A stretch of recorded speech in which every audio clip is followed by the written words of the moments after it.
Come, Holy Spirit, be in this place. Set our hearts on fire with your love. What we know not, teach us. What we have not, give us. Who we are not, make us. Amen. Please be seated.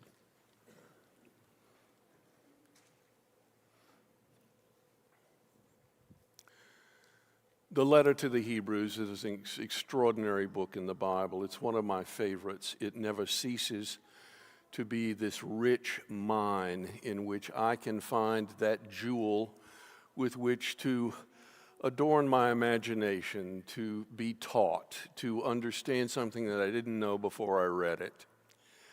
And I particularly love the first two verses of chapter 12. Seeing as we are surrounded by so great a cloud of witnesses, let us run with perseverance the race that is set before us, laying aside the weight of sin. It's an extraordinary teaching. And it tells us so much about how we are invited into this larger life of faith in ways that we do not immediately perceive. Because you see, I think so often, other latent in there, I don't know that it's conscious for very many people. I'm not certain that it's a thing that is an immediate feature in the transaction in your head. You think, and I'm doing this in order to get something. I'm doing this in order to be in a different place. You see, I think one of the things in the life of faith that we forget is that we live this life not because of what we want, but because of what we already have. We do want heaven, and there is a hope of it. But the reason there is a hope of it already lives in us. Everything that stirs and motivates us comes out of a confidence and in faith in what we already have, not that for which we might strive or claw.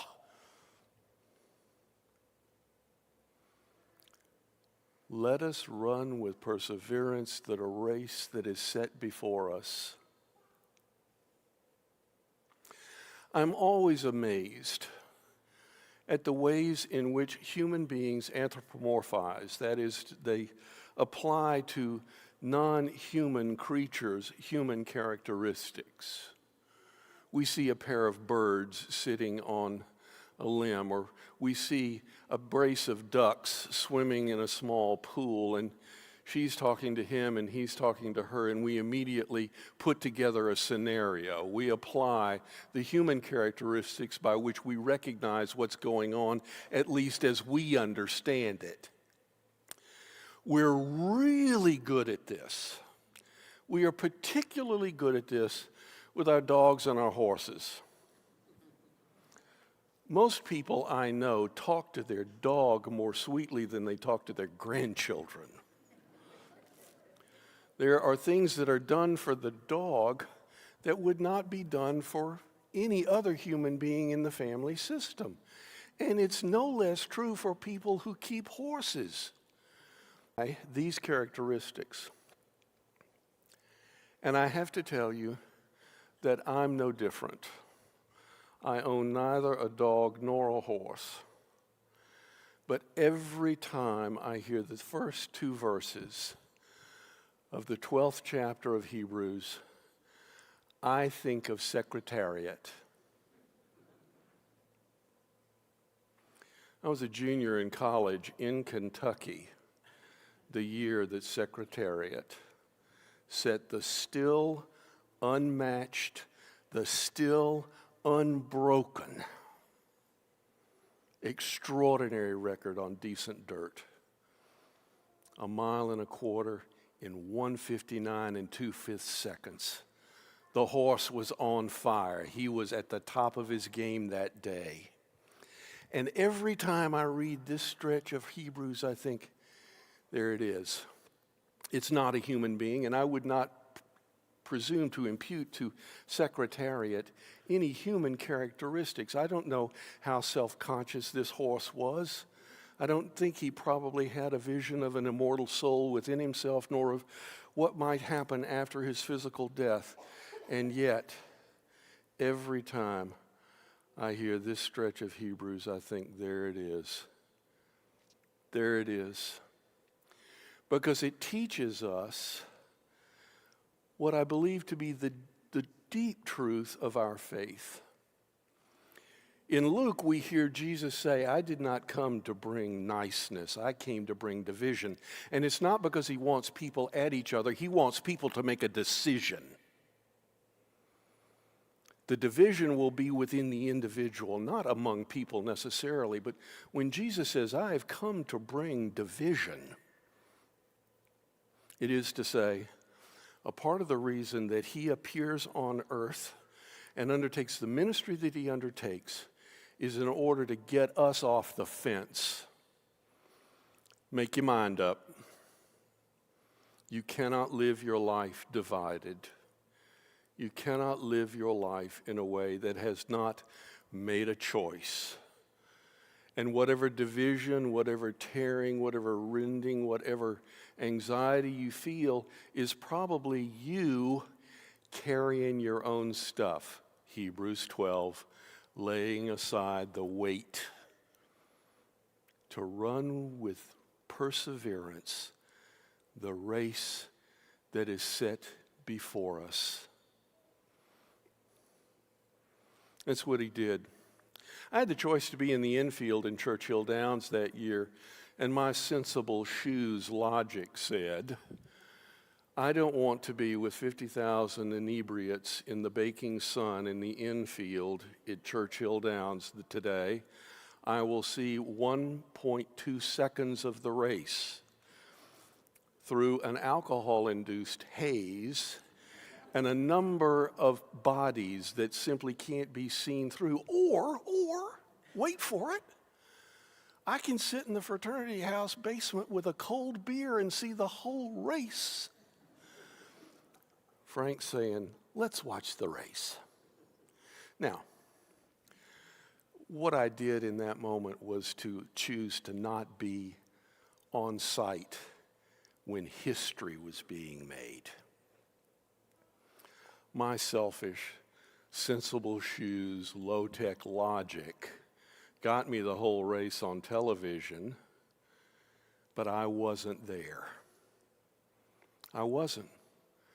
I could not possibly have felt the electricity among that 50,000 people plus the other 100,000 in the grandstand as what happened was revealed.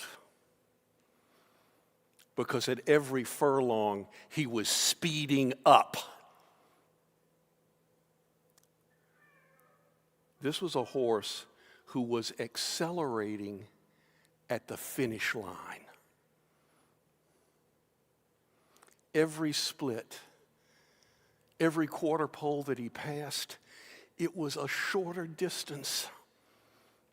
And I have to believe that if Ron Turcotte had driven him another furlong, it would have been a sixth consecutive shorter time.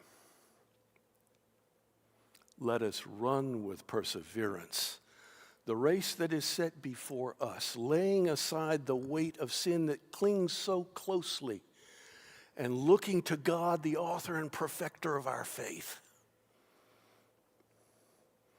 Every time I hear this stretch of Hebrews, I think he may not have been a grand philosopher or a thinker of great, deep thoughts. But Secretariat was a 1,000-pound animal who knew how to be who he was. He had no pretense. He had no affectation. Ron Turcotte got up, made the short loop behind the gate. They pushed him into the gate. The bell rang, and the horse was off, doing the only thing he knew how to do. Secretariat was not running for glory. It was the inevitable result. He was running because he was a horse. And he loved it. And he loved it and did it better than any other horse in North America, before or since. To go 159 and 2/5, friends, at the Derby, that is history. But all he had was himself and what he knew. He was not running for what he wanted. He was running because of who he was and what he had. Everything that is necessary for me to finish this race is already present in me. I trust and feel the weight of Ron Turcotte. I know his heels and the insides of his calves as well as I know my own mind, and I trust him. All I have to do is be me and go. Hebrews 12. Seeing as we are surrounded by so great a cloud of witnesses, a gate full of horses not nearly so good, let us run with perseverance the race that is set before us, laying aside the weight of every sin that clings so closely, and looking to the author and perfecter of our faith. This is an invitation. We hear Jesus saying, make your mind up. And that has a hard edge to it. And then we hear the letter to the Hebrews is the epistle that precedes that says, because you already know, you already possess, you already have that which will get you to the finish line. And in the meantime, it's a metaphor that can't break. By the second furlong, the clods were flying and there was a lot of jostling in the pack. Now, you don't think about that, but inside a pack of thoroughbreds running 30 to 35 miles an hour, there is violence.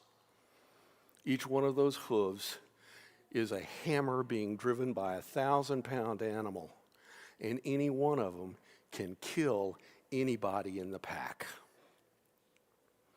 And there is the mean spirit of those less generous and less confident than Ron Turcotte, those who will use the whip not on their own horse but on their opponent.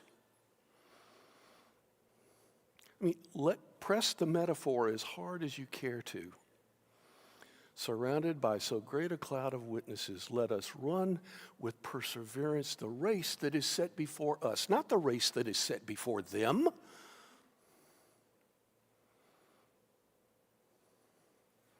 To the degree he could think it, Secretariat knew this. My guy is up, and I trust him. And it's a good day, and the dirt's decent, so let's run. And that's what he did. That's all we are asked to do. It really is all we are asked to do. The letter to the Hebrews is a love letter in many ways to the church. It is a love letter about what it means to belong to Jesus. It is a love letter that invites us into the place where all we are asked to do is be who God made us to be.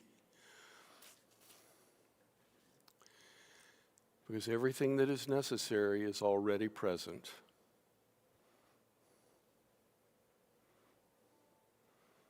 And you can press the metaphor one more time.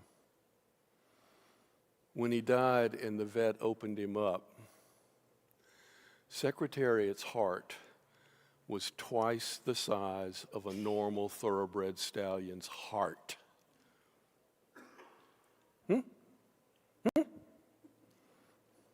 What was he running on? He was running on his heart. This huge engine room in him that was already present. Now, I've put more human characteristics on a 1,000-pound horse that's been dead a very long time than anybody ought to in a sermon. But I ask you to consider not this human example, but this equine example. and consider how it is that you, surrounded by so great a cloud of witnesses, can run with perseverance that is the race that is set before you, laying aside the weight of every sin that clings so closely and looking to Jesus.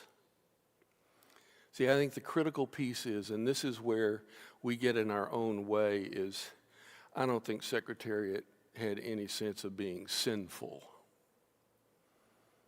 I don't think he had any conscience that was weighed down. No, that's on us. And that's the reason Hebrews offers that as a part of the invitation. It tells us in no uncertain terms, you have it. You have it. Hopefully you will live this life because of what you have, not what you want, and you will do it better every time you can lay aside more and more of your own gooey stuff and trust the one who is driving you.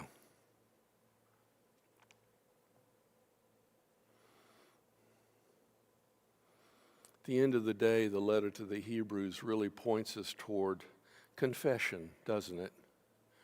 What is it that is a weight in me of which I need to be shed? What is it in me that gets in my own way? What is it in me that prevents me from being most authentically and with the greatest degree of excellence that God has created me to have? Me. What is it? What is it that I need to lay down?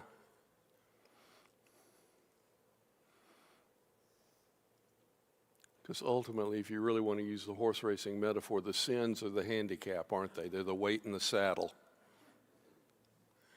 And if we can lay that aside, then all of a sudden, all we've got is the perfect freedom of being a redeemed child of God. We've already got that, friends. We got that on Easter Day.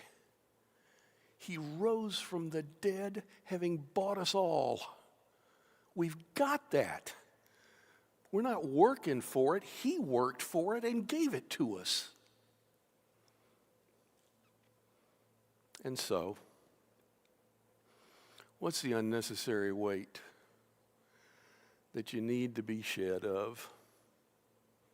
I have no idea what it is. Is it a broken relationship? Is it feeling sideways about anything from the price of avocados to I don't know what? Whatever it is, can you lay aside the weight that clings so closely so that you may run with perseverance the race that God has set for you? I sure hope so. I sure hope so. If you are ever a person who visits graveyards, it's worth going to Kentucky.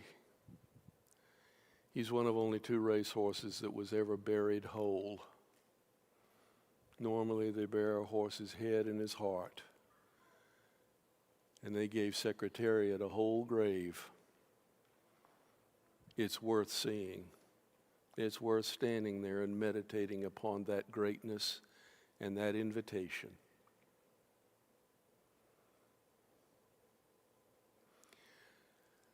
Seeing as we are surrounded by so great a cloud of witnesses, let us lay